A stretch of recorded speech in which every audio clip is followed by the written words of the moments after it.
Dun, dun, dun. I present to you the Krusha, the Korda Krusha. By the time this DVD hits the shelves, this will be readily available, but I bet you're wondering what the hell it does. Now, it's got a few uses and a lot of varied uses, so let's take you through them. Right, it's got two sections, as you can see. This is the push-in section. This is the bit that you put your bait in. As you can see, I've already had a little play with some boilie crumb just to get used to it. Right, let's put some 4mm halibuts into here. Don't overdo it, just enough to play with. But what this is going to be great for those of you who might go fishing just with a bag of pellets, you get down the lake, you want to use a stick mix or a different bag mix just to give your bait a bit more attraction. In we go, push this down, crush it down. Now listen to this, the Krusha commences. Lovely, lovely grating noise. Now check that out, absolute crushage of pellet. That looks deadly. I'm going to put that in there. So 4mm pellets turned into sort of like pellet crumb, all different sizes, all different breakdowns. Absolutely superb. Do a few more of them just to get the bait tub going. A couple of handfuls basically, that is. Again, as you can see, I'm putting it in the inner bit, not the top side. Down, crush and grind. Awesome bit of kit, much better than the vegetable chopper, much more refined, breaks things down really quickly, no messing, no blades getting caught up. It is an absolutely devastating product, this is. As you can tell, I'm really excited. So there's our little halibuts ground down. Right, the next little baby that I'm going to put in them are these wonderful tin tigers by Bait Tech. Now, not only have they got the bigger ones in there, but they've also got these absolutely awesome tiger morsels. As me and my mate Gaz Ferrum say, that is a bite. So I'm going to put these again in the little Krusha. Lends itself perfectly to sort of small baits. In they go. And what this will do, not only will it crush the tigers, it will also release some of the natural sugars that are inside them, giving you that sort of deadly bag mix. I'm also going to just put a bit of that tiger juice over the top. Now, tigers alone, straight out of a tin or straight out of your bait bucket, won't be useful for going in PVA. However, by dusting them down in them pellets in a minute, they're going to be ideal. So in it goes. Listen to that, so easy to use. Chop nuts, absolutely devastating bait. You can even use a couple of these as your hook baits, you know, like a chop bitted nut, especially on short day sessions. So in they go.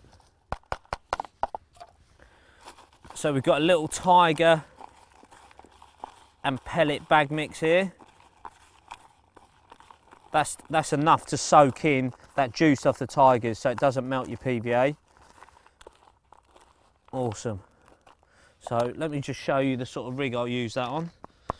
PVA bag, let's tie one off. PVA's a bit, right, here we go. Okie dokie.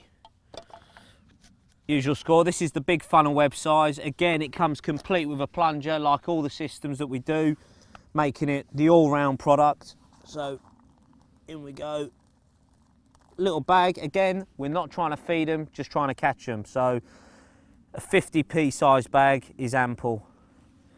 Just got that in there, just twisting it down, keeping it nice and tight. By making the PVA bag tight, what you're doing is when it melts, it'll explode, giving you like a fan of bait rather than a small cluster. A lot more attractive to fish coming over the top of it. Pull that down nice and tight. Again, all the instructions to get your PVA bags tight are on the front of the tube, so any sort of newcomers to the sport can check that out. Also the Korda website, cover a lot of PVA stuff on there, www.korda.co.uk. So that's done, lovely little bag. And I've got a KD rig here with an Enterprise fake tiger nut on it. And just gonna hook that on. That is a devastating little method. Perfect. A few chopped tigers, a few ground down halibuts, and without the Krusha, that wouldn't have been possible. The last little one I want to show you is, again, I've put one of those pre-drilled halibuts on there. That's the 12mm pre-drilled halibut. Lovely size, beautiful bait. Again, like I say, very attractive to carp. And you can do a little mixture here. I use a few 4mm ones. Nothing wrong with actually putting a few of the bigger halibuts in as well, just to keep the carp guessing. Small little handful. In they go. That's slightly larger than obviously the ones we ground down. Some of that bag mix. Again, twist, turn, twist the top of the bag again. Pull that nice and tight. There we go again. Same again. 50p bag size. Cut it with me razor blades. And again, you see I've just tipped that off with one of them Enterprise corn hair stops. So rather than using a standard sort of hair stop or extender stop or a bit of fake plastic, that lends itself to the job perfectly. In we go. Again, another devastating method. That's going to catch you loads and loads of fish. And just to show you what the big crusher does, this has been primarily made for sort of 18mm boilies and the bigger ones. I've got some of my cell baits in an air dry bag here. These are 14s. Take that loose tiger out of it. 14mm cell baits. They're lovely, these cell baits. When you've got the sugars arriving, they just see how they've gone slightly white there. That's the natural sugars coming out of the bait. They're ideal in that state. In it goes. Put it down. And again, you can just hear that crumbling that bait. Look.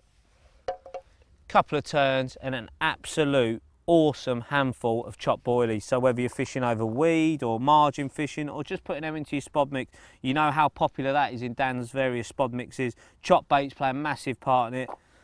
Well, as you can see, the Korda Krusha, an expertly designed product that is definitely going to put a lot more carp on the bank for you.